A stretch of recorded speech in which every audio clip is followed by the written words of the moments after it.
fix that a little bit. Oh. There we go. Wow, what a day today, huh? Beautiful. Spring has come.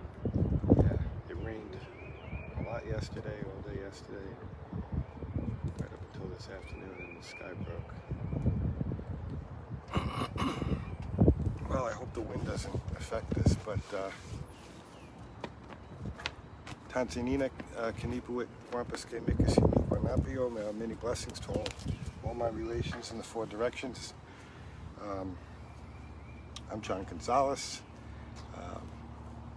and this is my beautiful brother, Isaiah Johnson. And, you know, I guess I just want to open up by, you know, dedicating this moment to Adonna Allard, matriarch at Sacred Stone and Standing Rock. And we love you deeply, and we ask that you watch over us and bless us in this moment. Yeah. So, Isaiah. Yes. Welcome and thank you for coming. You're welcome. I'm honored. And what are we going to talk about today? Well, John and I had the idea to explain to some of you the origin of European colonialism. Yeah. So, can you guys hear us okay? All right, let's just take over where we left off, because we were talking about the Moors and all kinds of stuff. I will try and condense the strenuous details, but a lot of this information is not taught to our people nor to the masses who would benefit greatly from its dispense. Now, a lot of us who have felt colonialism, whether at Standing Rock or in mixed, marginalized communities, we're aware that we have problems that need to be solved. However, most of us are unaware of the history of our problems, because if we don't know the history of those problems, then we can't diagnose them and treat them with any solution. Now, a lot of us are taught that the Europeans settled everywhere they went, and obviously, if you're a part of these communities, we know that they conquered. But the question that most people do not ask is, why did they seek to conquer the rest of the world? That information is often not taught to our teachers in any school because they themselves were not taught it. And it's also not a part of any curriculum for the students, which are our future of this planet Earth. Now, most of you should know that the idea of European colonialism, or white supremacy as it's taught, which we'll get into those color terms later, a lot of that began with Rome, Italy. The Romans, you know, Hail Caesar. Now, the Romans were one of the first countries within the modern European continent to begin conquest of their neighbors, whether if they were Germanics or Celtics or Iberians or Tartars or Romanians. A lot of the problems we have with Europeans today among our leaders, our politicians, and our policies, a lot of that is derived from Rome, and this includes the Vatican and the Pope himself. Now, most people are unaware of why Europeans have had this agenda politically, even though I have a minor European lineage through my grandmother. So I'm not speaking from a point of hatred or disrespect. We're teaching facts, and if we don't deal with facts, we're dealing with opinions to which everybody's entitled to one. But the facts are not debatable because they're the truth. So the reason why Europeans began their conquest was that for a long time, about 800 years, Europe was under a foreign occupation, and this dealt with slavery and genocide and many of the same subjects that we have experienced here in Turtle Island, and also South America, Africa, Australia, and the various nations of Asia. Now, the group who colonized much of Europe for 800 years, they're called the Moors, Moors. Now, the Moors originally were these Arabians out of the Middle East during the origin of Islam. Now, for those of you who don't know, historically, Muhammad was a warrior with a political agenda for his neighbors in the Middle East. So, I forget which exact group helped unite the Middle Eastern nations under Islam, but by the time Persia was conquered by these new Islamic Arabian people, the Iranians were no longer Persian. However, those same people who spread that faith through imperialism, they first had to come through Egypt, which was under various foreign governments for millennia, whether if it was Rome, Macedonia, Persia, or some other group. So by the time Egypt fell to the Arabians, the rest of North Africa was conquered. Now, most of us often forget that North Africa, they are African people. They're not Arabians as the way we see them now. They were predominantly of Berber descent. So everywhere from Egypt going west towards Morocco was now the Moorish Empire, or what became the Moroccan Empire. Now, how Europe becomes involved in this, and I did not say this to you because I almost forgot standing there, thank you, was that one of the early Spanish kings had sent his daughter to become educated by a fellow Spaniard. However, the educator ended up defiling this princess, unfortunately. So the king of Spain had went south across the Mediterranean into Morocco and told the Moors that if you wanted to conquer Spain, you could do it in a day because they are weak. So let's not forget that the Spanish king sold out millions of other Spaniards and Portuguese people to these Moroccans because of a personal feud with another man of Spanish nobility. However, two wrongs do not make a right, so let's not get that twisted. Now, there were two times that I can remember where there were different Moorish caliphates, different governments within the Moorish Empire who conquered Spain. Now, through warring factions within the Moors and also among different religions, they would often go into military conflicts with each other. Now, by the time Spain and Portugal, which was known by the Romans as Iberia, the Moors, when they conquered it, that was known as the Dark Ages before the medieval period. So the Dark Ages are when Rome fell, from the problems they have. A lot of it is what America's dealing with now, being drunk on power and grown gluttonous on greed and every other analogy that I can come up with. So during the Dark Ages, about half of Europe was illiterate. They couldn't read or write. Only those of nobility and wealth were educated about history, literacy, and any of the subjects therein. So you would have to be somebody like Richard the Lionheart in order to learn how to read and write English, right, even though there's millions of other people in England. So during the Dark Ages, it was the Moors, which were Africans and Middle Easterners, who were re-educating Europe, really in a sense to re-civilize them with the rest of the world, learning how to read and write. Because a lot of people do not know is a lot of the Dark Age European nobles were having the clergy within the Catholic Church teach the congregation that it was a sin to bathe, or it was a sin to do this and that.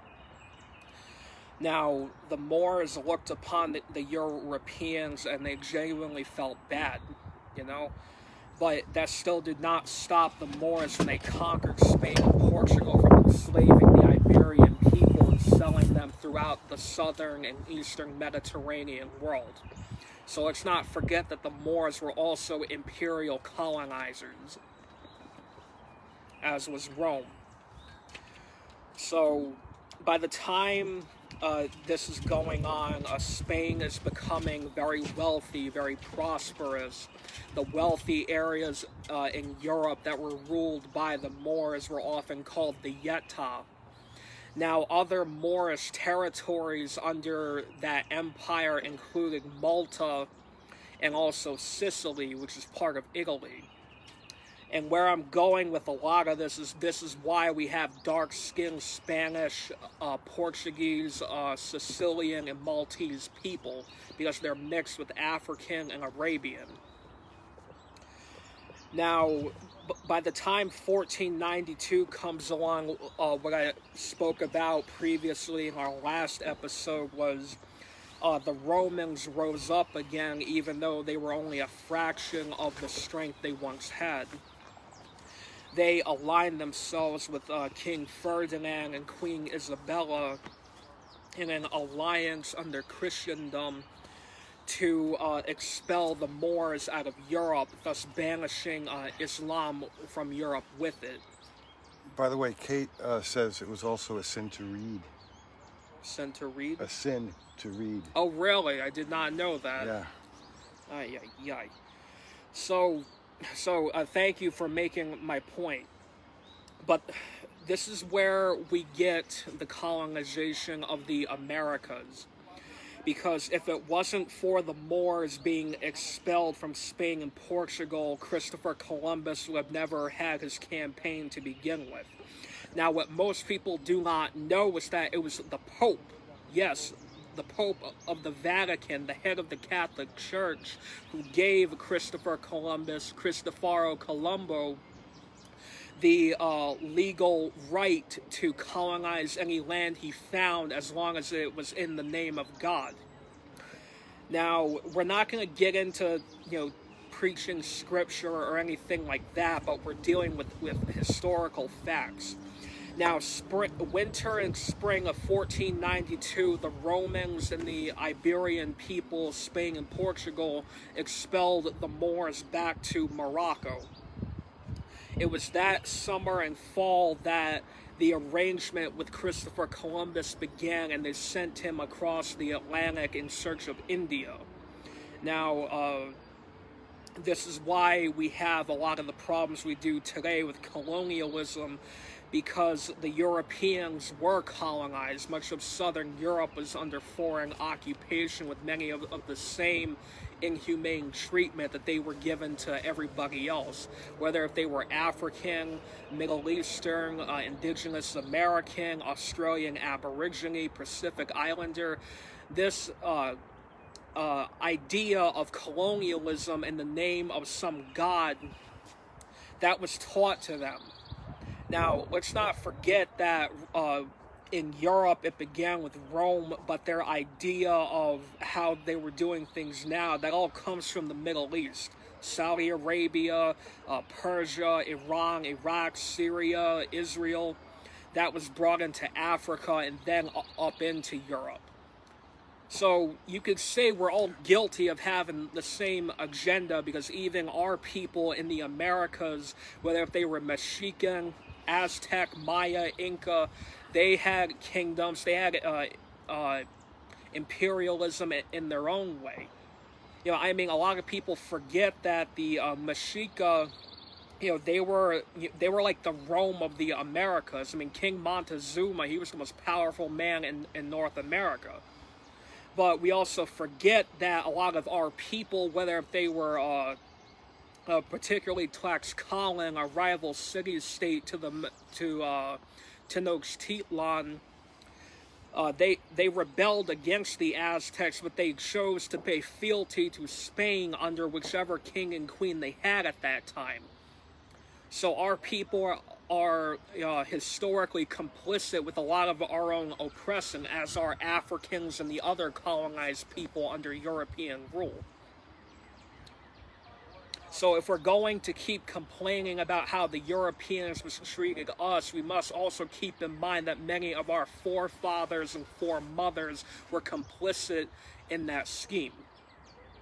I mean, for example, me having Eastern Cherokee blood through parts of my family. I mean, if any of you know this for sure, but I think the Cherokees fought for the Confederates, didn't they?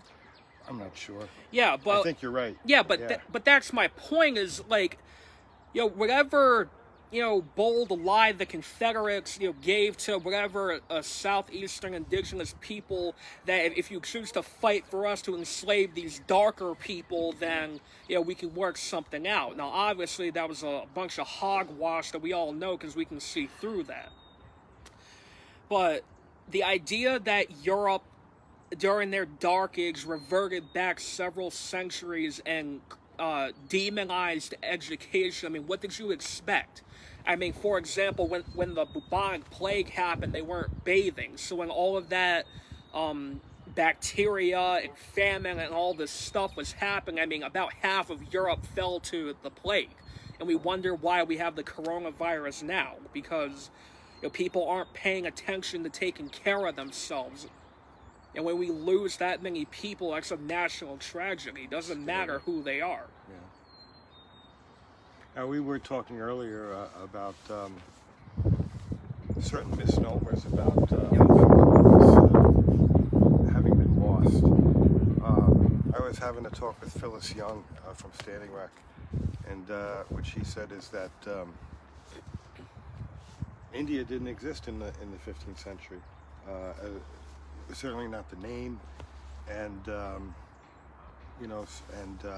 but the word Indios, which means God-like. When Columbus landed in Taino territory, he marveled at what a beautiful people they were. They were God-like, and certainly we were, indigenous people were, and so Indios, and correct me with the etymology. I think there are multiple, resources to draw from, but it essentially meant godlike. And so the point is, Indian is really a name that we can claim, from a historic standpoint. Well, from a historic standpoint, but within the modern world, it's also incorrect. And now, like what John said, that word etymology, it's the study and the origin of words in all languages. And I have another example after the Indian misnomer.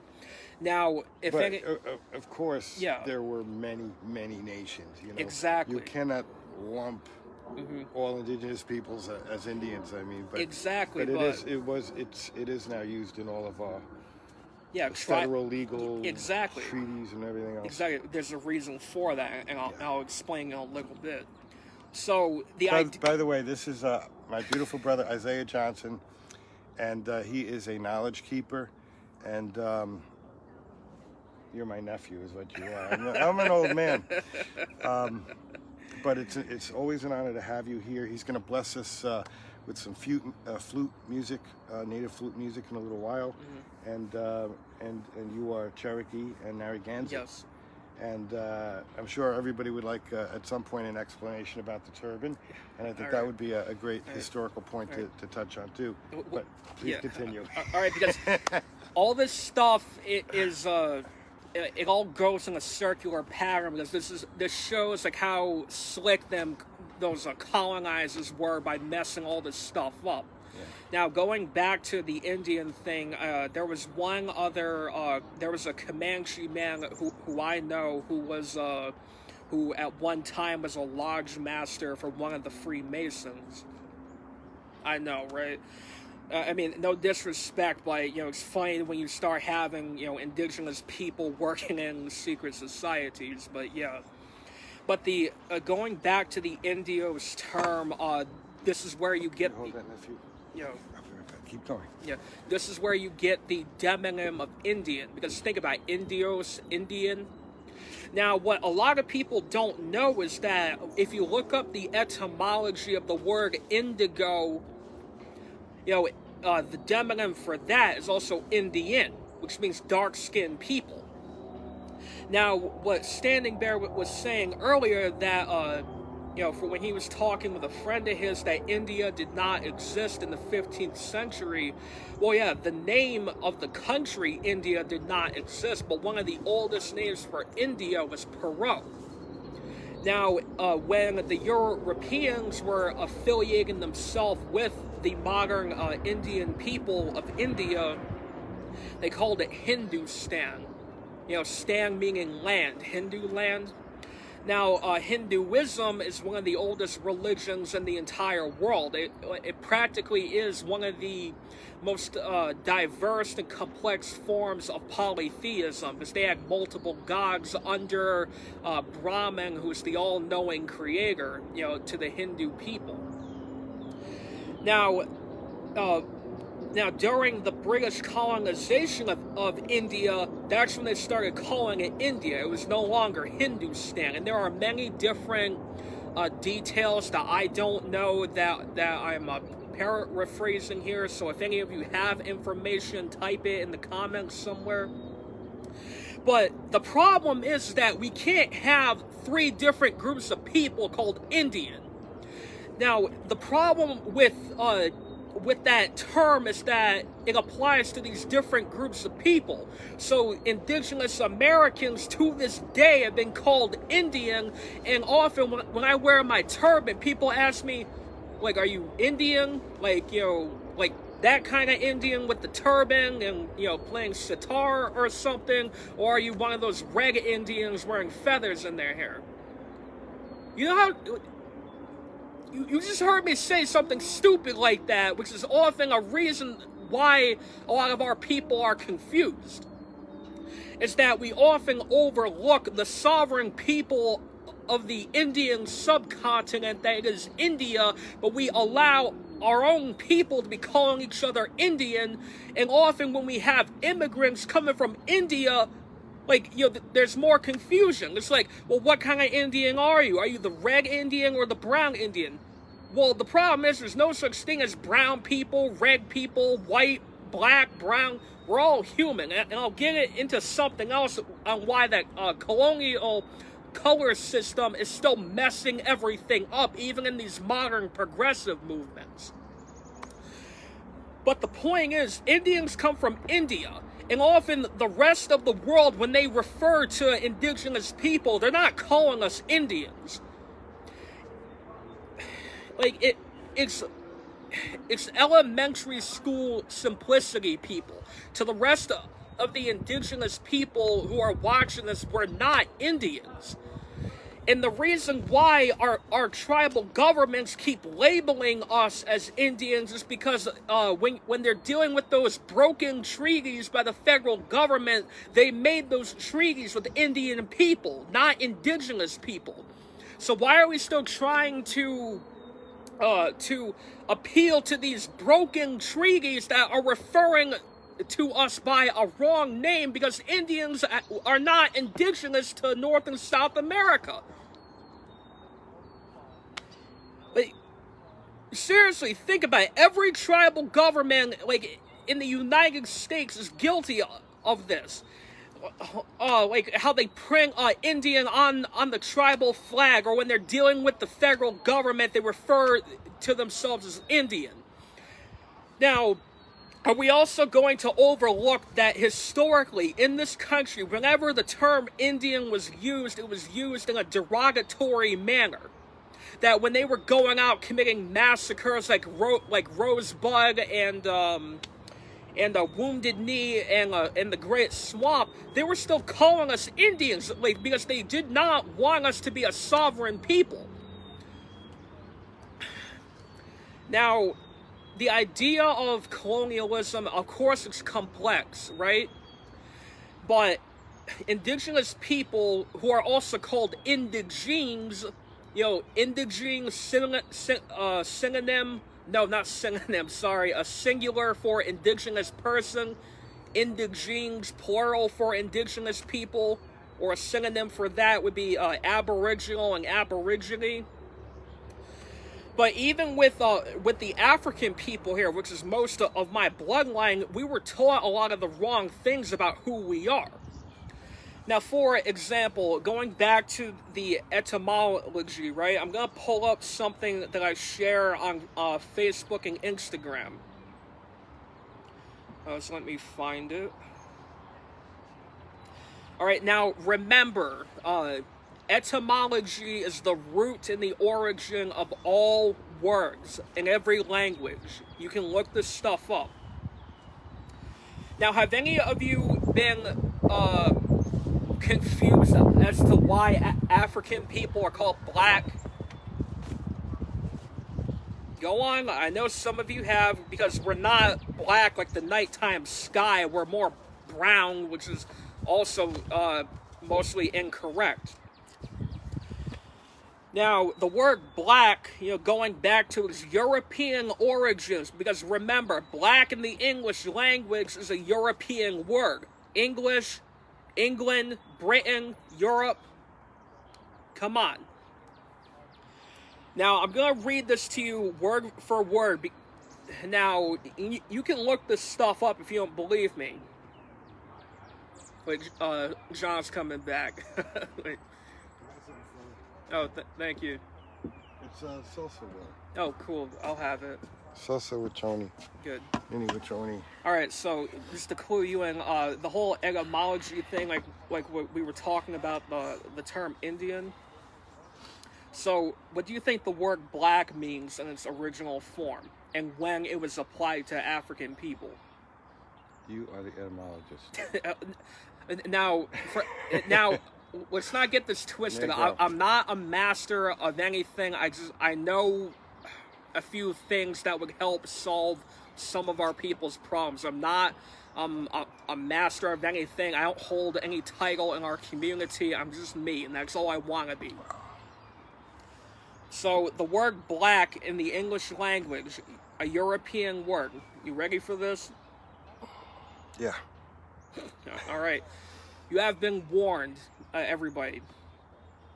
The word black can be traced back to its Proto-Indo-Indian European origins through the word black, right? B-L-A-C, which meant pale, wane, colorless, or albino. In Old English, black meant a black person meant somebody fair, someone devoid of color. Similar to the word blanc, which means white or fair person.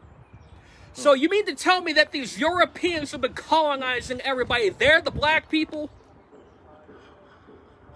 And that they first used the term black on Africans during the slave trade in 1492 that Columbus started, because it categorized us as Christian property under the Vatican and not people. And also, by modern African Americans calling themselves black, we are falling under the Christian black codes of 1724, which have evolved and changed over time, which are under congressional record. And those codes were passed after the Civil War by much of the Southern Democratic Party to categorize us as 3/5 human, to limit our rights as free people. Wow.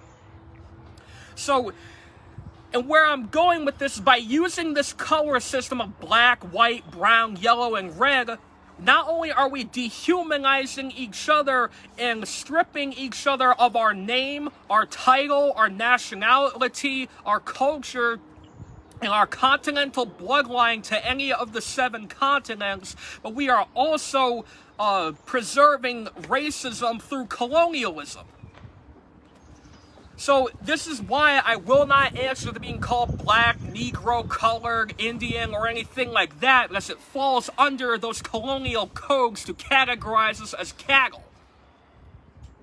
There is no such thing, I repeat, there is no such thing as white people, black people, red people, yellow people, or brown people. We're all human, but we're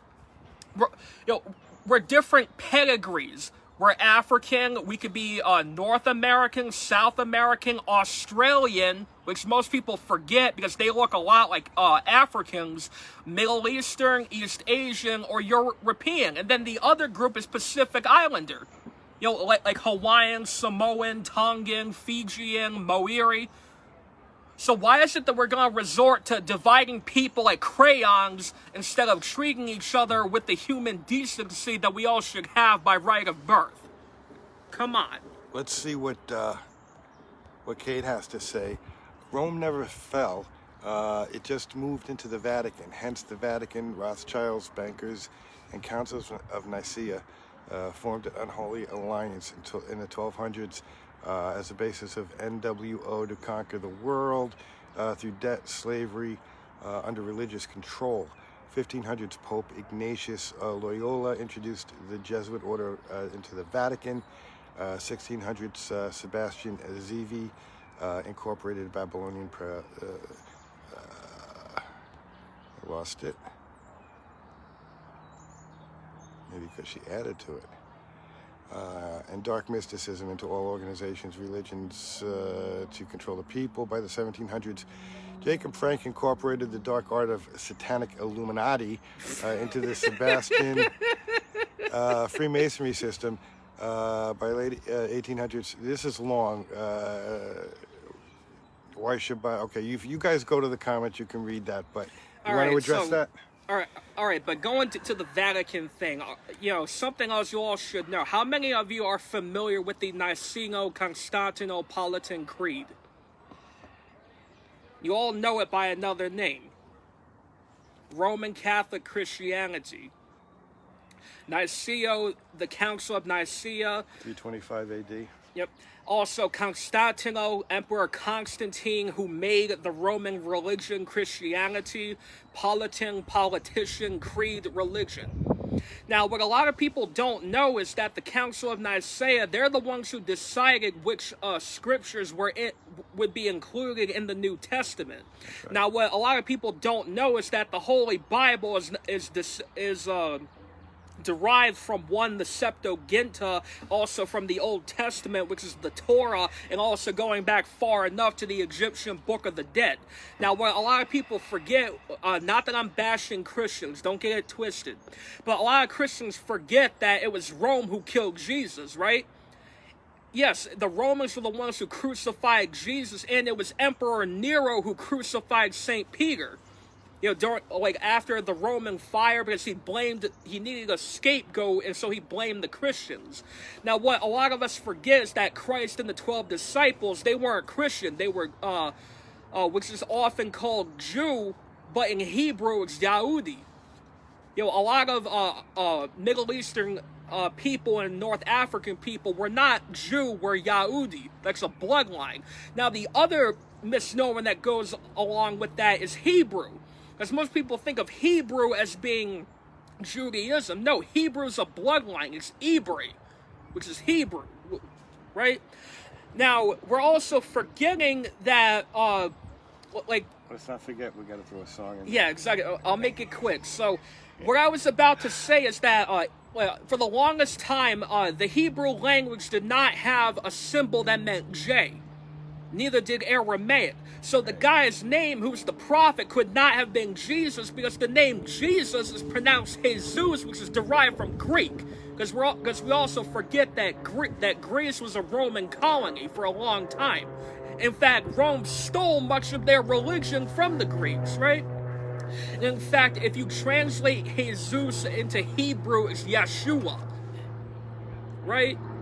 So a lot of things that every priest knows, and every rabbi knows, and every mullah, every mason, every Skull and Bones member, Kai Klos, Ku Klux Klan, Daughters of ISIS, Daughters of American Revolution, they know the truth behind the origin of Christianity.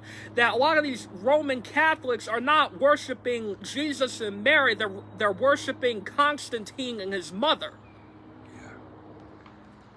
Okay, so I just want to say many blessings to all my relations in the four directions. I'm here with my wonderful, knowledgeable, knowledge-keeping nephew, Isaiah Johnson, Narragansett, Cherokee, and he's got a lot to say, obviously. But we're going to take a quick break and play a little music. Yeah. What do you got? You want to do something on the flute for us? Oh yeah, you want to hop in on the guitar and we can just improvise over it? That sounds good. Yeah, where do you want your feather? I'll put it I mean, I don't mind holding it, but I can't hold it while I'm playing. Oh, and we'll go back to the Indian thing later. I brought another object to make my point. We'll do that after. I'm not in tune yet. I'm in a lower tune, so let me do one song real quick. Yep, no problem. And this is going out to LaDonna and my beautiful wife, who's in Florida. I love you, I miss you, and I wish you were here. My voice is a little choked, but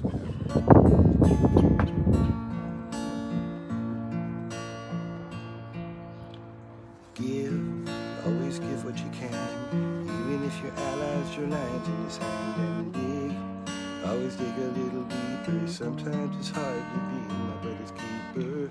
Love, so you let love in. Baby, I'm home in the wake of your skin, and it's crazy how we wear a ceremony. Always be open to your path and your journey. Yes, she cradles my loneliness, a home in a forage nest. Universal test, feel the weight of my love. Put your hand on my chest and rest in the cradle of my arms. The battle that we face is a place where our scars come from. And to pick up the gun, my love, we are destined to teach these ones to be brave and never run away. Courage is birthed from the womb on the first light of day. And the day you were born, you came out perfect, never meant to be torn. And silence, never been so loud in the violence, never been so proud of the people. When we're fighting for a change, not afraid to lose it all. Despite all the rage, we are animals, we cannot be caged. Provoke us to fight, so we burn a little sage and write poetry. Wiser than the enemy will ever be, the minority and authority. Are you here to protect or arrest me? I can't tolerate the hate, and I'm losing sleep. Can't breathe cause I'm choking out a war in me. Immorality, love letters to God. I wonder if she reads them, or if they get lost in the stars.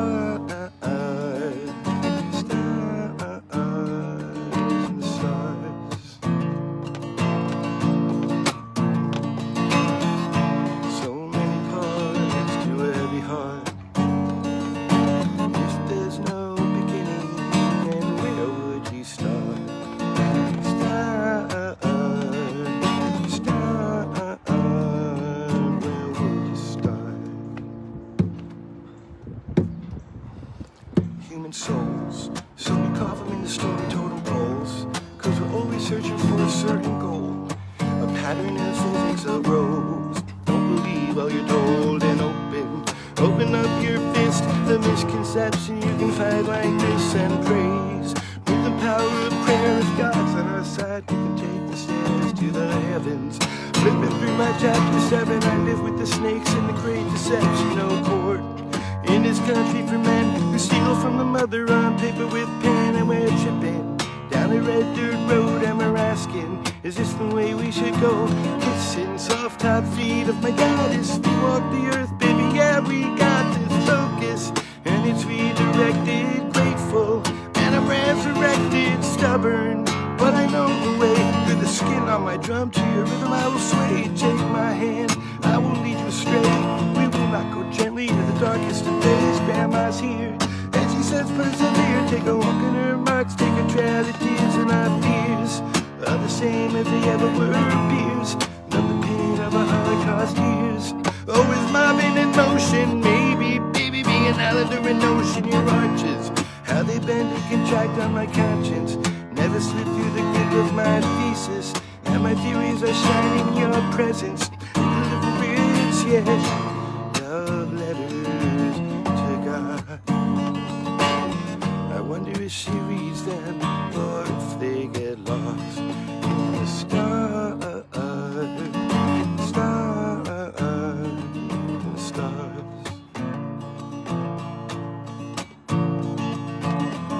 So many parts to a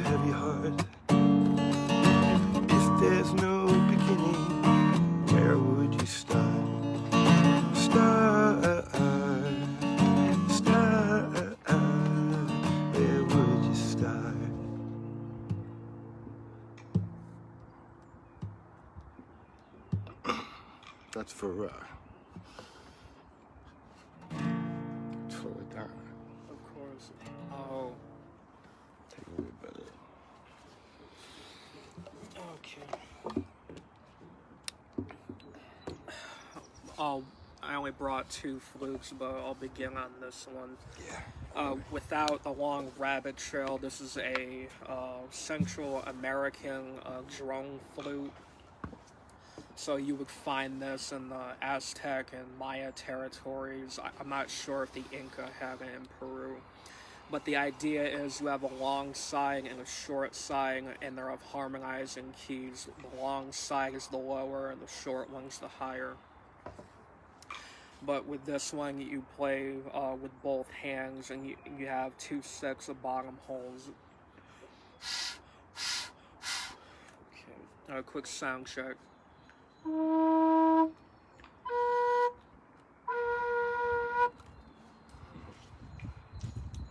blessings, you guys. Thanks for staying with us for this long. This is Knowledge Keeper, Isaiah Johnson, Narragansett, Cherokee. It's a wonderful thing to see, our youth passing on the traditional wisdom. Thank you. And a lot of us, we must remember that New England or Virginia or Florida were not the first to go under colonial rule.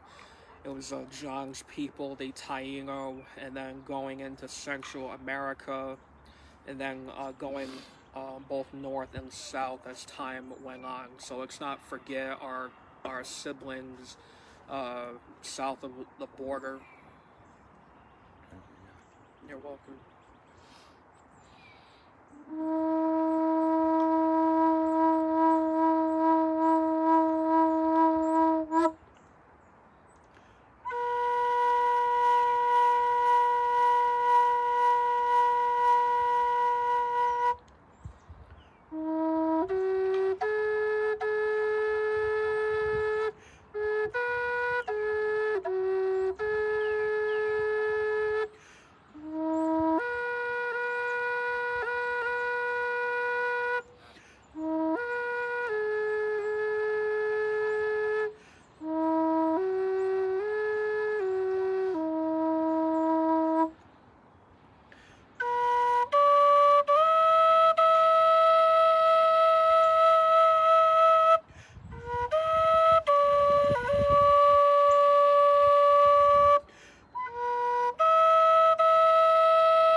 Uh, for any of you who are curious, I don't know what I played. I was just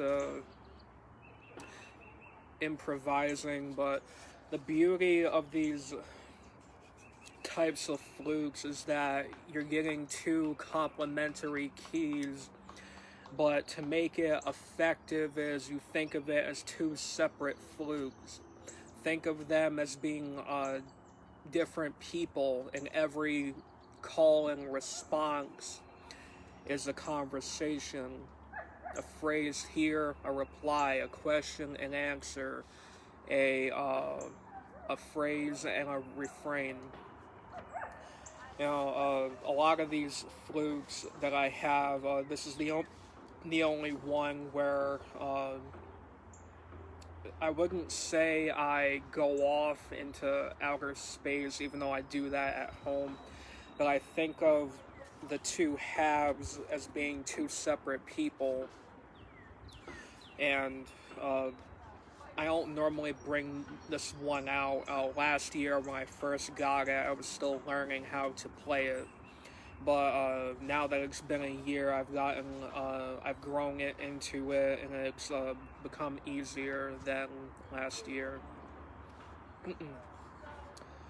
So until John gets back, I'll pull out one of my usual flutes. I know many of you have seen me with this one. I'll do more regular native stuff. Regular meaning United States native. I have to clarify.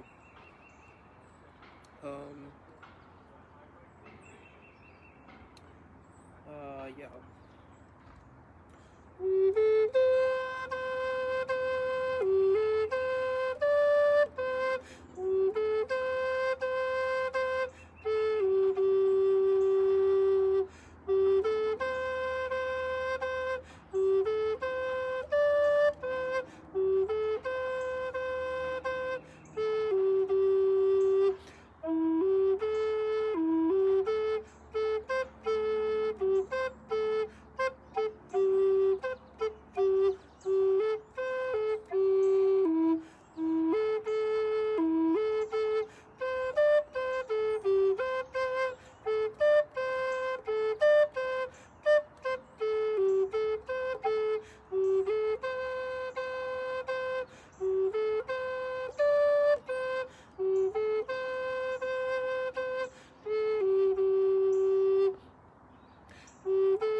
I love it. You know, Isaiah came down, and Isaiah has had he's had both his vaccinations, Yes. but COVID-19 has kept us a little bit separated for a while.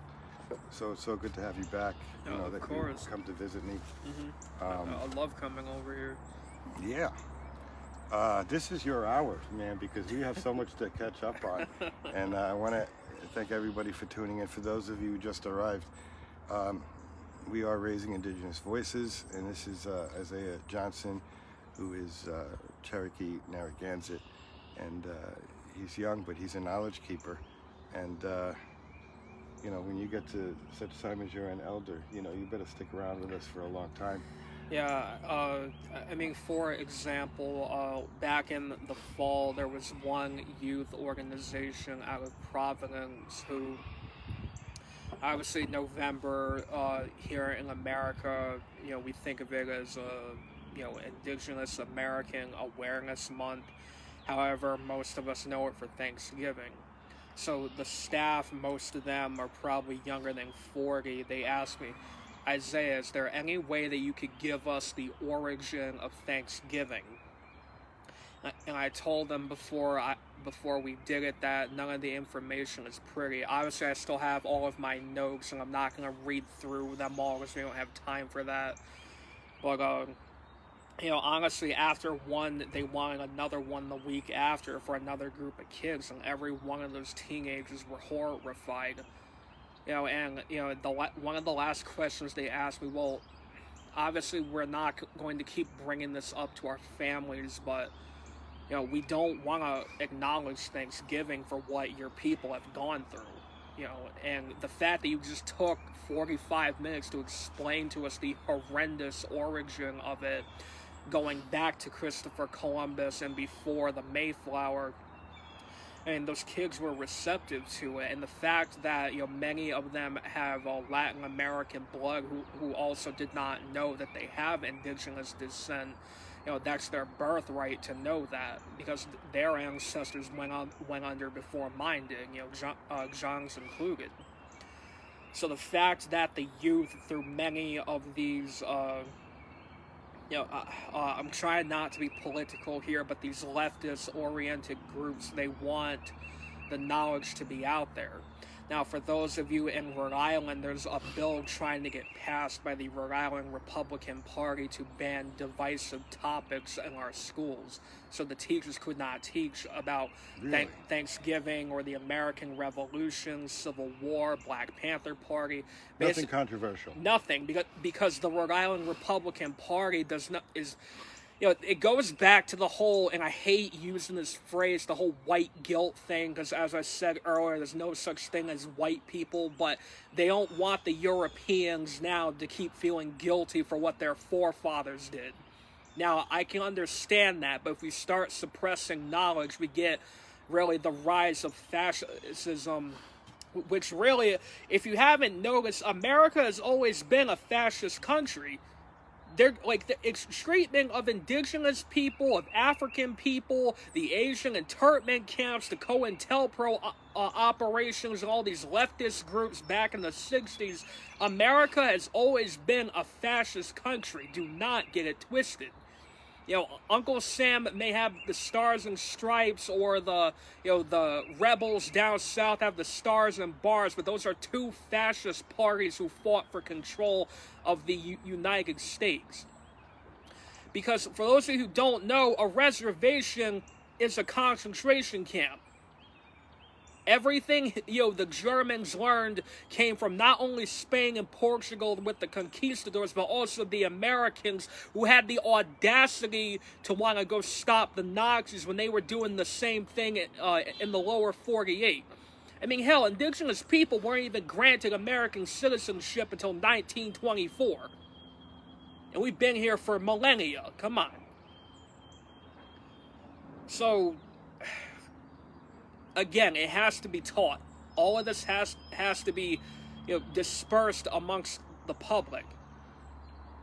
But if we're too afraid to talk about it because of hurt feelings, then we're not going to get anywhere. Doesn't matter if your feelings are hurt. If you can't put your emotions and opinions aside and deal with factual knowledge, then we're not going to improve. So all of this progressive stuff won't get anywhere if we keep being afraid of hurting people's feelings. Well said.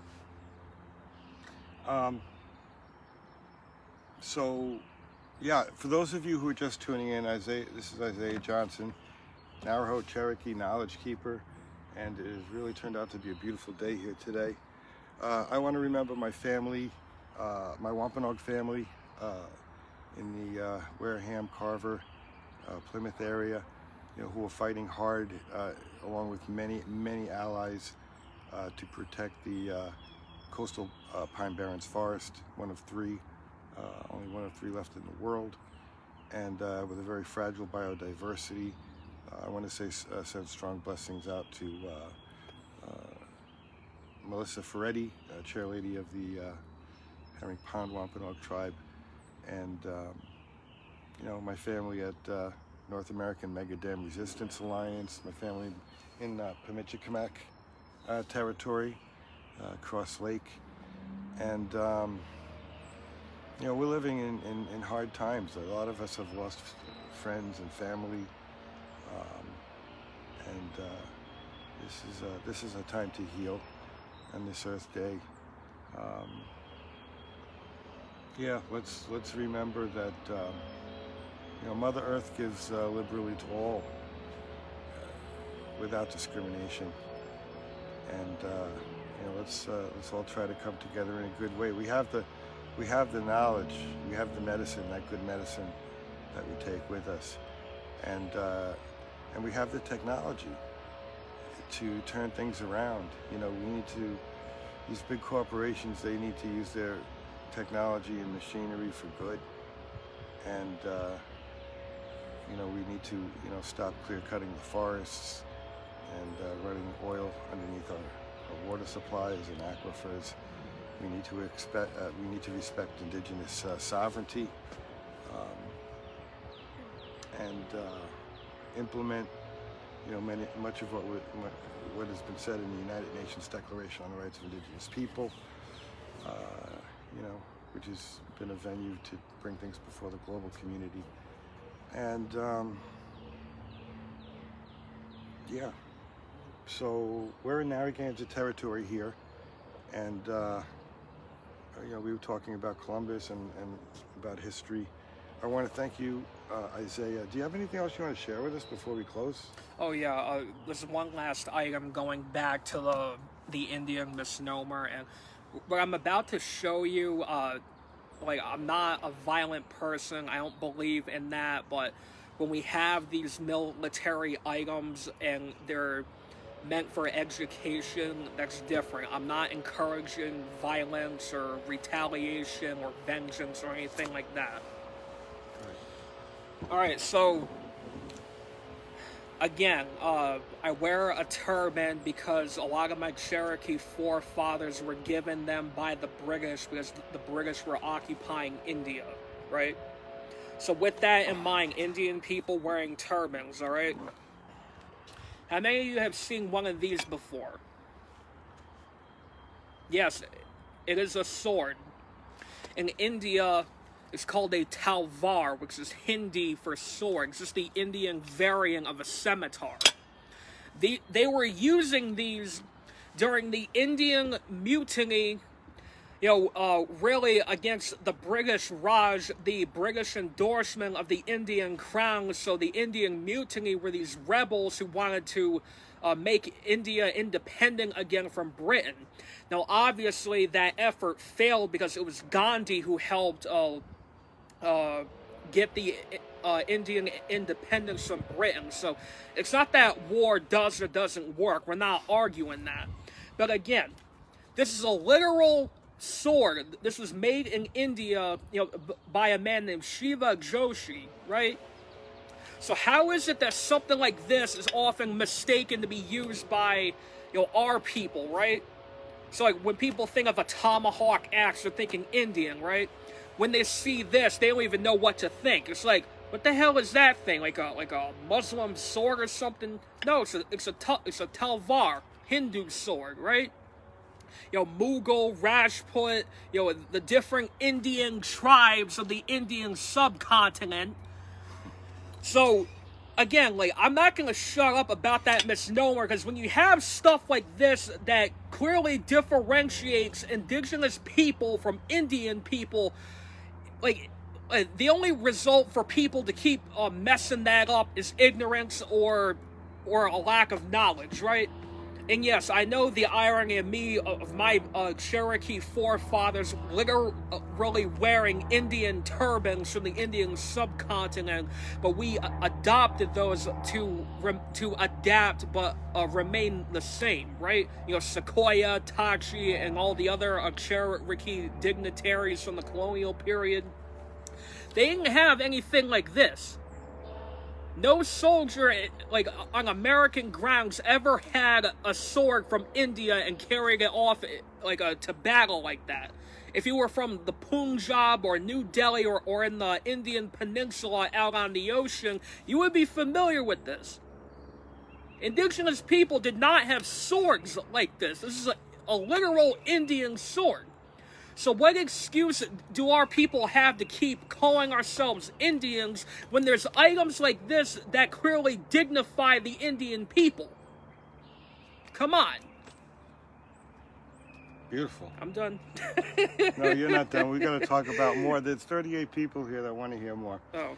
So again, I'm with Isaiah Johnson, my beautiful brother, Cherokee Narragansett, and we met quite a few years ago. 2017 at the La Salette Pow. I think it was right after you interviewed Ed Chandler. I went up to the mic to play flute for Bob Olson, right. and that's right. And you were there already recording, and that's how he and I met. Yeah. So it's amazing how Creator brings the right people together, and we're taking the time to remember LaDonna Allard and her family and friends and everybody all across the Turtle Island and the world that are mourning her. And Isaiah is quite the knowledge keeper, and he's very passionate. And that's why I always like to spend time with you, because you help me become much more knowledgeable as well. You're welcome. What can you tell us about Narragansett territory? Well, the Narragansett territory, what most people don't know, if you're in the tribal government, I would expect you to know this, so hopefully you're teaching the rest of our people this. I'm not recognized, I don't have a card, because there's a whole, I don't like using the word conspiracy, but when you fall under eminent domain and stuff like that, if you're a registered Native American, they can evict you off your land. I mean, that card is you asking for trouble by the federal government, so don't bother trying to be federally recognized, because what good is the federal government, right? But Narragansett territory, as long as I've known, included Aquidneck Island, so Newport, Middletown, Portsmouth, and also Providence, Western, and most of Western Rhode Island. Now, obviously, you had different branches under the Sachems of the Narragansett people, Sachem Chief, Sachem, right. Like the American way of saying it. Sure. Like, for example, Mayantanomi or Kanachet. But, I mean, there have been many times I've gone up to Providence and there's artwork depicting the Narragansett people. Now, most people wouldn't know the difference between Pokanoket or Patuxet or Narragansett, because that's not taught. I mean, for example, a lot of you know about Tisquantum, or Squanto as the English called him. He was one of the last Patuxet people to ever live, and he died from smallpox right after he and Mayantanomi, really around the time of the first Thanksgiving, so Tisquantum. Now, the idea of Rhode Island is often overlooked, not so much in the indigenous community, but you have to know about the Pequot War, the Great Swamp Massacre, and also Metacomics War. King Philip King Philip, Sutta, Weegamoo, Massasoit. And a lot of that is not taught among our people. I mean, for example, Bristol, Warren, and going up that way into Seekonk, that's all Pokanoket land. I mean, you can go up there now and you'll find, I'm not sure where they technically live, but I remember there was like an occupation at a Brown University a few years ago. You remember that? Yes. Yeah, exactly. I was there. yeah. I thought you were, but it's I like covered that. I think Lee and Harry Edmonds were there. One of them is the chief of the Pokanoket family. Yeah. Now, I mean, I don't know them personally, but like many of us on the Powwow Trail, we're familiar with them. We have to be familiar with our leaders, even if we don't agree with them within tribal politics. But Narragansett territory, I mean, even here in South Kingstown, that was part of our hub, going all the way up to Providence and probably Woonsocket, that far north, getting near the Nipmuc people. Mm. But the idea was that a lot of us are descended from the Algonquin out of Canada, Every tribe in the United States is descended from usually a Canadian tribe or one of the southern tribes like in the Caribbean or Mexico or Guatemala, because a lot of us are very similar. Now, a lot of people often forget that the Cherokee were originally from the Iroquois people in New York, but they immigrated southeast into North Carolina, Tennessee, and places down there. Now, a lot of the tribal genealogy, like we think of like, oh, my great-grandmother, grandfather, but no, where do the tribes actually come from? Who are their parents, right? I mean, it goes so much deeper than that. I mean, like, for example, the Inuit people of the northern Arctic and the Apache people down in the American Southwest, they're all Athabascan. They don't speak the same language, and culturally they're not the same, but their bloodline can be traced all the way back up to the Arctic among the Innu people, right? But the problem is that stuff like that is not taught when people come into their heritage. Like, I was fortunate enough with the previous group I was a part of, who are no longer here at this time. They taught me a lot of the right things about history and culture. Now, when it came to different tribal beliefs, like about men or women or children or elders, that's all different depending on what nation you're descended from. But the idea behind like the medicine wheel, or thinking of the different tribes as being cousins to each other, right? Like Wampanoag and Narragansett, they're under the Algonquin family, right? That's right. Yeah, it's just, it's not that this stuff is hidden, but you can't just, when you find out you're of some indigenous descent, you can't just go out, buy your regalia, and go powwow. No, because this is where we start calling each other fake, right? And I don't like getting into that conversation, but to me, if you don't know history or the customs or the symbols of indigenous people in the area you live in, then you have to do your homework. It would be like somebody finding out that they're Cherokee, go takes a bandana out of their closet and tries to wrap a turban out of it without understanding why we wear it or where it comes from or what it means. Come on, like, how many of you have gone out to powwows and you see people wearing those big Lakota war bonnets, right?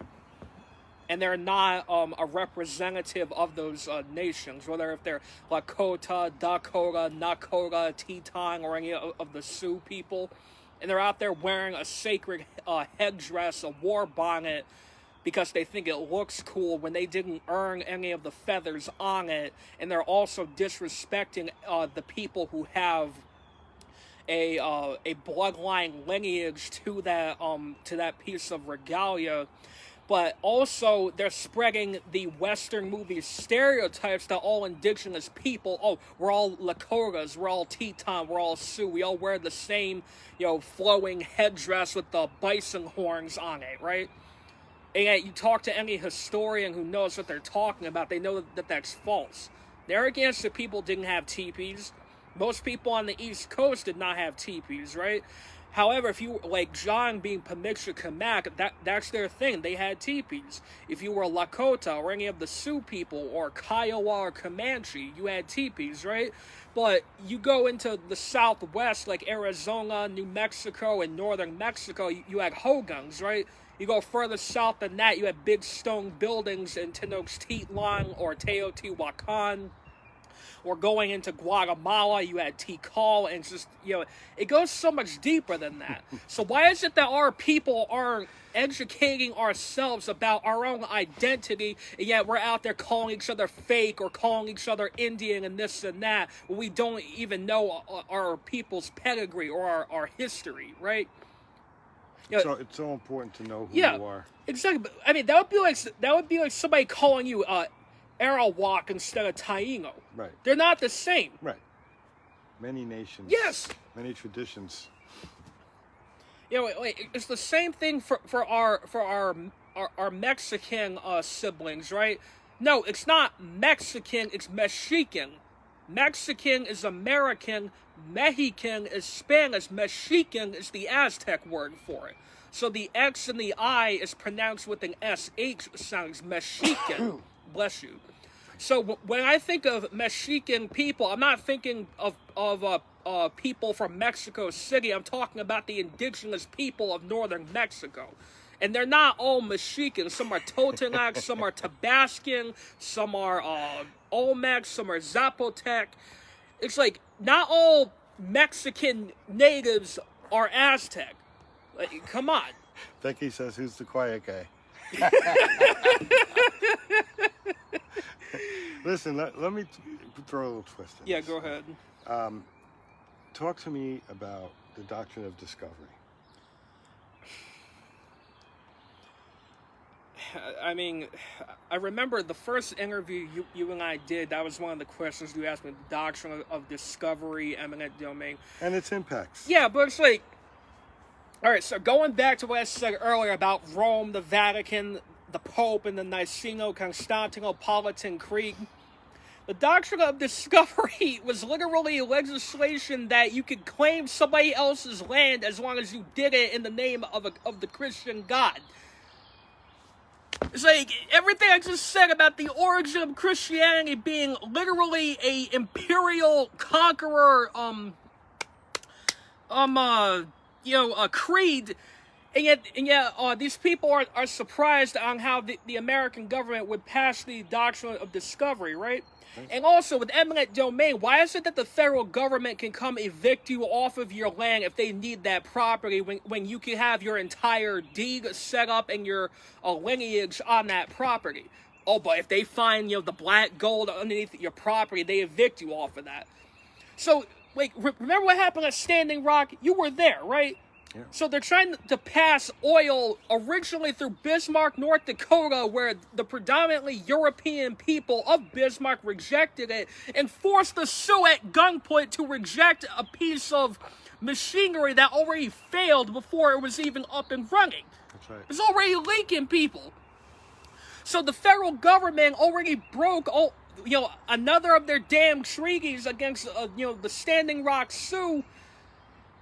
And it's like, why is it that everybody in America wasn't upset about that? And the fact that the cops had COINTELPRO operatives to infiltrate those camps to cut the internet signal. I remember reading that in your book, right?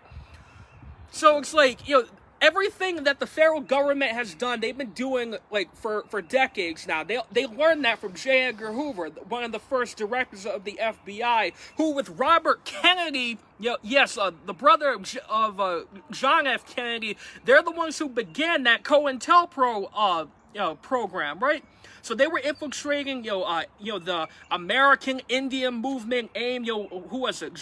Justin Trudeau, John Trudeau. Mm-hmm. Pardon me if I got the John Trudeau. John Trudeau, right?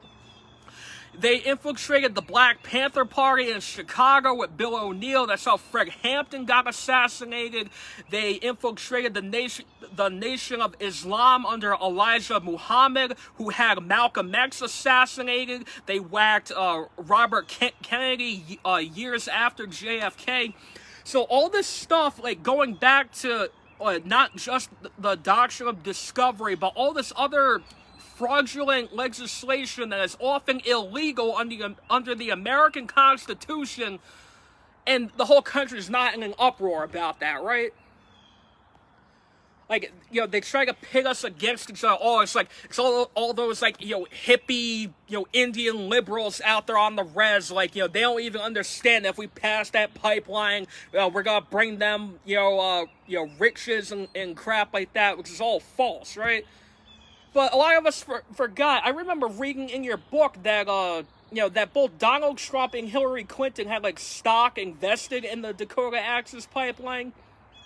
You know, something like that, right? And the thing is, like, there was no national uproar about that. I mean, we were more pissed about Donald Trump running his mouth and being politically incorrect, but we were also overlooking the corruption of Hillary Clinton herself. And now a lot of us, like, who are liberals or Democrats and all that other stuff, like, we want to put Barack Obama under on this pedestal, right? And yet he did not halt the construction of the pipeline when during the last months of his presidency he could have.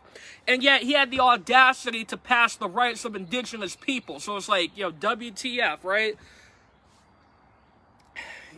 Well, yeah, I mean, Obama, he said he wanted to see how it played out, and then, you know, there was a halt put to it, but it was only after the veterans showed up, and it was like 10,000 people in the camp, and really that was a way for him to disperse, you know, what we were considered to be, you know, jihadists, eco-terrorists, yeah. You know?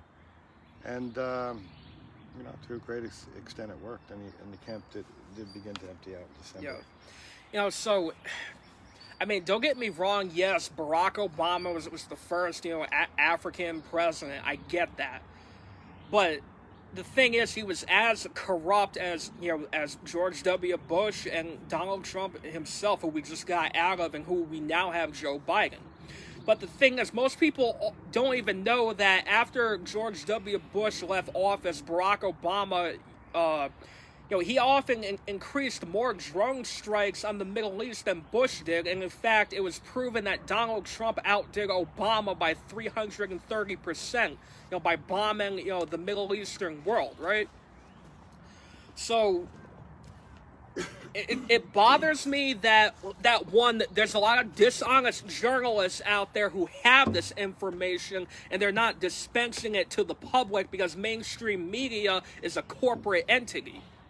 So let's not forget that all the information that CBS, CNN, Fox News, MSNBC, or any of those other networks, they're owned by the corporate 1%, and they approve what information is to be reported on.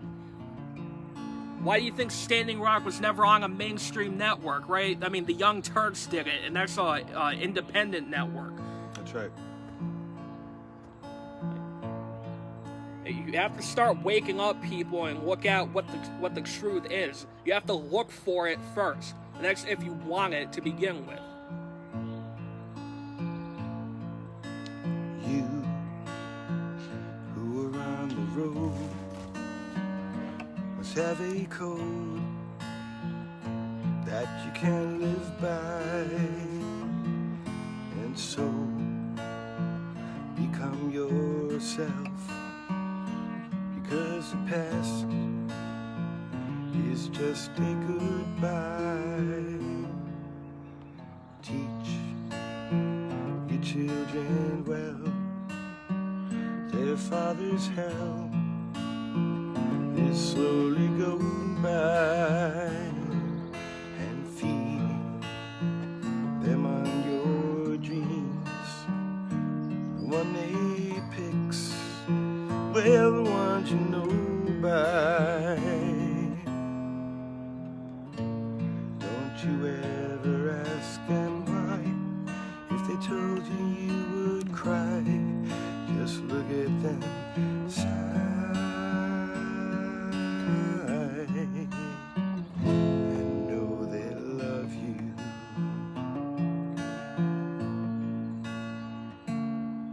And you of tender years, you don't know the fears that your elders grew by, and so please help them with your truth.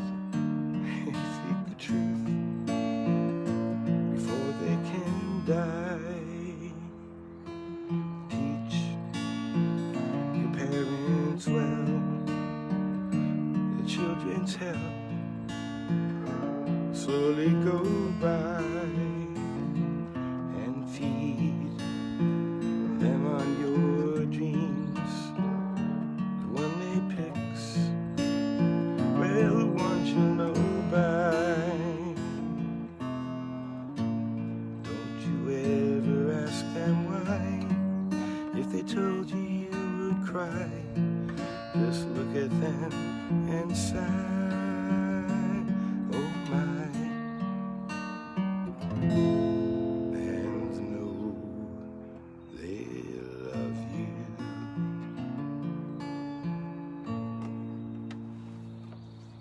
Wonderful. Thank you, my beautiful brother Isaiah. He's a knowledge keeper. It's an honor to share space with you. Narragansett Cherokee knowledge keeper. And it just keeps getting better because, how old are you? 26. 26. Yeah, even my oldest daughter is older than you. So, but it's a beautiful thing. You know, we see our young people rising up in a good way. You know, Standing Rock is everywhere. The sacred fire that was lit, you know, April 1st, 2016. You know, it's still alive and well in each of us, and its embers are spreading all across this country and the world. And let's, you know, be sure to walk in a good way. Everybody stay safe and healthy during this COVID moment. And we love you all. Now, before we go, I know somebody asked if there's any page they can follow me. Yeah. If you type in my name on Facebook, Isaiah ISAIAH Johnson JOHNSON, you'll find the photo of me wearing darker purple and with a big brown flute. Chances are, if you friend request me, if I don't know you, I may not respond, but you can still follow me to see my posts. I have a YouTube channel with my flute music. Go on YouTube, type in Sleeping Turtle Flute to be specific. Again, you'll find me wearing you know, the purple turban and the shirt. And yeah, thank you all for watching. I haven't played my flute yet. Go ahead. I haven't taken it out in a long time. Yeah, you gotta show that thing some love, man. I know. Let's see.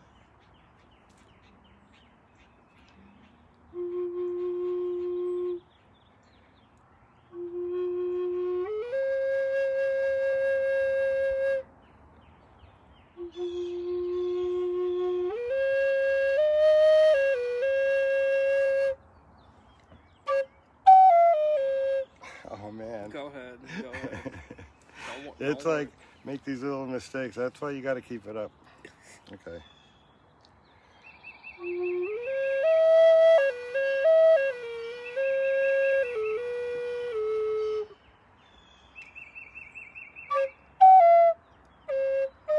You know, I can't remember anything I used to play. Not that I was ever as good as you, but Dude, Myron. Dude, trust me, that the instrument's very simple. You just have to, you know, keep up on it. I mean, I can always come over here another day and teach you a few things.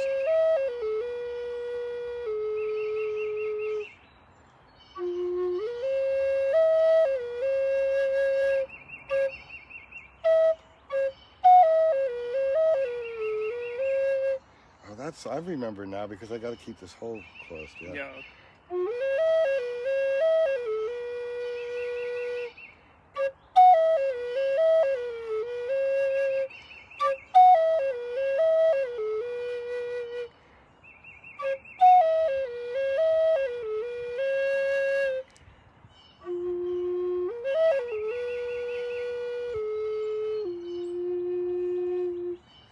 That's a little better. You'll get there. You just keep practicing. Anyway, again, thank all of you. You know, we got about 28 people watching. You know, I won't wrap this up until you say it's time. Do you want to share anything else, or are you good? It's real. That's been a lot. I'm trying to think of what else. Not sure about that one. That was really dark, but no. What can you tell us about you know, the King Philip's War, or you know, the Great Swamp Massacre? This is the territory we're in. You know, Well, Narragansett territory. I mean, one thing I can do, I can pull up my notes because I put more details, but I won't go through the whole thing, so... Isaiah Johnson, Cherokee Narragansett Knowledge Keeper, and nephew.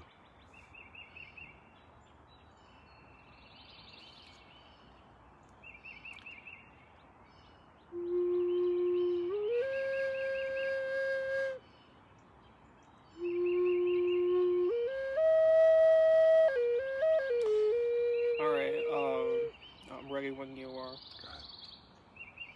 Alright, so we already did the whole Columbus thing. We talked about the conquistadors. We're gonna bypass that for today. But I'll read to you.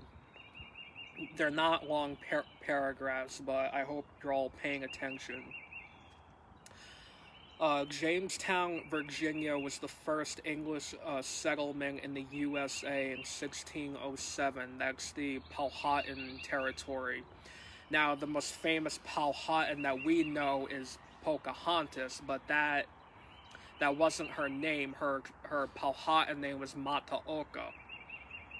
I'm not sure what that means, but it's not Pocahontas, it's Mataoka. And the story about her is really depressing. I don't want to get into it. But leading towards Thanksgiving, the English who came here were Puritans. So Puritan is another word for Protestant. The Protestant Christians were the ones in England who were being persecuted. This is why they left England on the Mayflower to come to New England. And they landed at Plymouth Rock in 1620. The idea of Thanksgiving was the English celebrating a successful harvest in fall and early winter. The feasts were sporadic as time went on, so nobody really knows when the first Thanksgiving really happened. You know, it wasn't recorded. During a disease outbreak, smallpox, because as we went into earlier, the Europeans were not taking good care of their hygiene. I'm not stereotyping, this is a historical fact. The Pilgrims who settled in Cape Cod Bay, they were in the summer village of the Patuxet. The Patuxet tribe was eradicated by disease, smallpox, and their only survivor was Tisquantum, or Squanto. Tisquantum was kidnapped by English explorer Thomas Hunt and sold to Spain. Remember, the Spanish earned their independence not very long before this, from the Moors.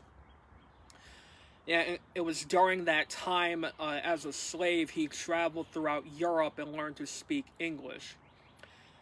Now, when he came back to the United States, he tried to establish peace between the indigenous people and the Europeans, but it was only going to worsen. Tisquantum died from the disease that killed his people within a year. The Patuxet are likely extinct. Patuxet River, sound familiar, anybody? The Thanksgiving feast was believed to have been held for 3 days between September 21st through November 11th, 1621.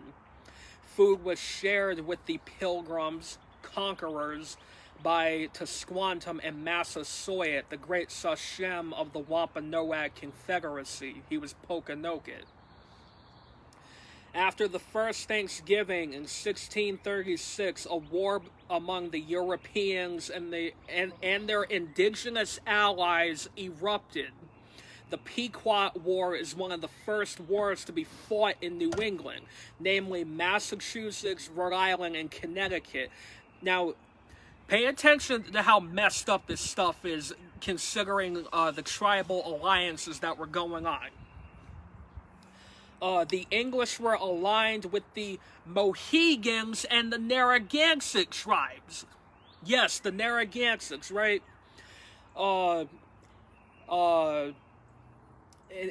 they went to war against the Pequots out of Connecticut. The people who owned Foxwoods. So, in the end, 700 Pequots were slain or sold into slavery in the Caribbean, where the Spanish still lingered after their conquest. So you could have a lot of Taino people who have Pequot blood in them and not even know it. Right? That's fascinating. Yep. And in the Caribbean, indigenous Americans and Africans were sold around the Atlantic and bred with Europeans. The three of them amalgamated are where the modern Latin Americans are descended from. So you probably have African blood in you. And through that African blood, you have Moorish blood through the Arabic and the North African part, because most slaves that were sold here were of Moorish descent. Wow. Interesting. Yeah. Fascinating history. Yep. Oh, trust me, it gets worse.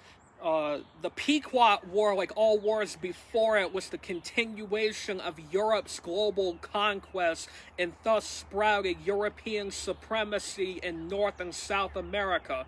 By June 20th, 1675, another war consumed New England. Enter King Philip's War.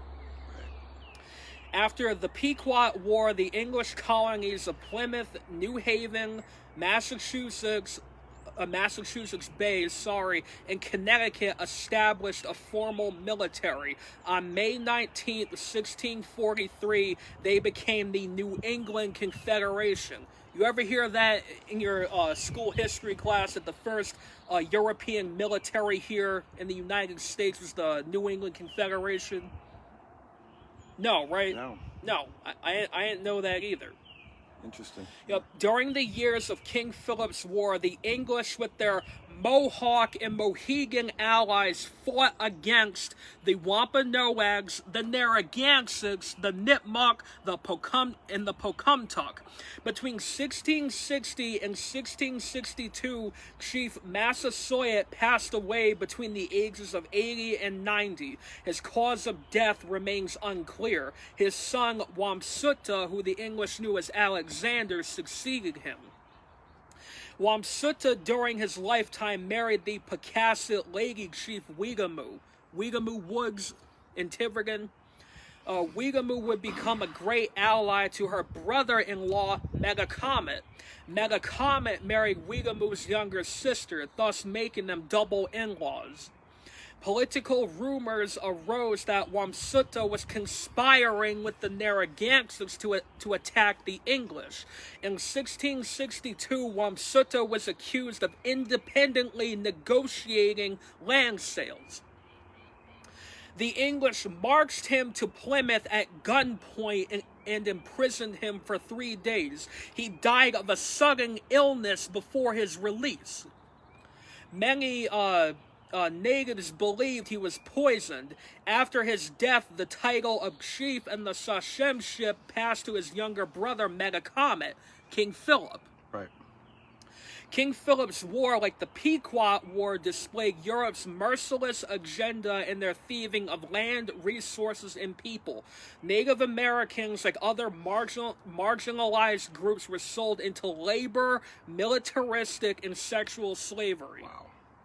During the war, the opposing factions included the amalgamated, which means mixed, Wampanoags, Narragansetts, Nipmunks, Podunks, Noshaway, and Wabanakis. The opposing side was the New England Confederation with their Mohawk and Pequot allies.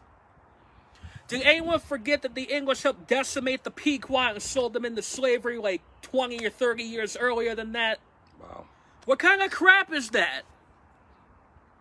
The war encompassed all of New England, and a series of battles took place in some of our modern towns. To name a few: Swansea, Brookfield, Lancaster, Springfield, Bristol, Warren, Tiverton, and Providence.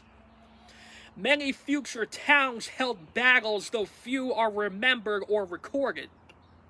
Many events took place during the years of the war, from decisive battles to remorseless massacres to the burning of Providence on March 29th, 1676. And yet Wow. there's no plaque in Providence with a proclamation decreeing that the city was burned down by the Narragansetts 100 years before the American Revolution. That's amazing. I mean, who Right. knows that history? As the war carried on, the Native Americans were facing a multitude of misfortune and treachery. Through disease, diminishing resources, internal struggles, and heavy casualties, Chief Metacomet, King Philip, and his allies were on the run. On August 12, 1676, during a battle in Bristol, Rhode Island, King Philip was shot dead by a Christian native man named John Alderman, an English ally. So after his death, King Philip was hung, decapitated, dismembered, and his head was mounted on a spike in Plymouth for decades. Philip's right hand was kept as a trophy, some say in a bottle of liquor. Fire, water, hence why our people frown upon alcohol. Right. It's terrible. Philip's wife and his 9-year-old son were sold into slavery in the Caribbean. Metacomet was at least 37 to 38 years old, half his father's age practically. Lady Weegamoo committed suicide by drowning herself in the Taunton River. Her death allowed her to escape colonialism and the evil lust that the Englishmen planned for her. She was dismembered and her head was hung on a pole in Taunton, Massachusetts. Since 1492, Native Americans, as of now, are 529 years into surviving colonial tyranny. We have participated in every armed conflict that North and South America has had. Does anything I have told you all sound like what you've been taught your whole life? So America, happy thanks for nothing every November. It's like, nobody would believe that if I said that out like during a political debate, now would they? No, right? So for those of you who have just tuned in, again, I'm with my beautiful nephew, Isaiah Johnson, Narragansett Cherokee, and it's a long live feed. We haven't seen each other for a while due to COVID-19 restrictions, but it's good to have him here, and it's good to be elevating Indigenous voices. And our young people are passionate, and our young people are strong. Our young people ran to Washington, really, led the charge, and the Standing Rock Youth Council. Love going out to all my family in the four directions, and we grieve LaDonna, we celebrate her life, and I've lost a lot of people this year. Not just LaDonna, but Diane Diamond and Hi-Hat, and so many people, that were just very relevant figures in my life, and but they're watching over us now. This looks like somebody wants to chime in. It could be an accident. Sometimes people hit that by accident.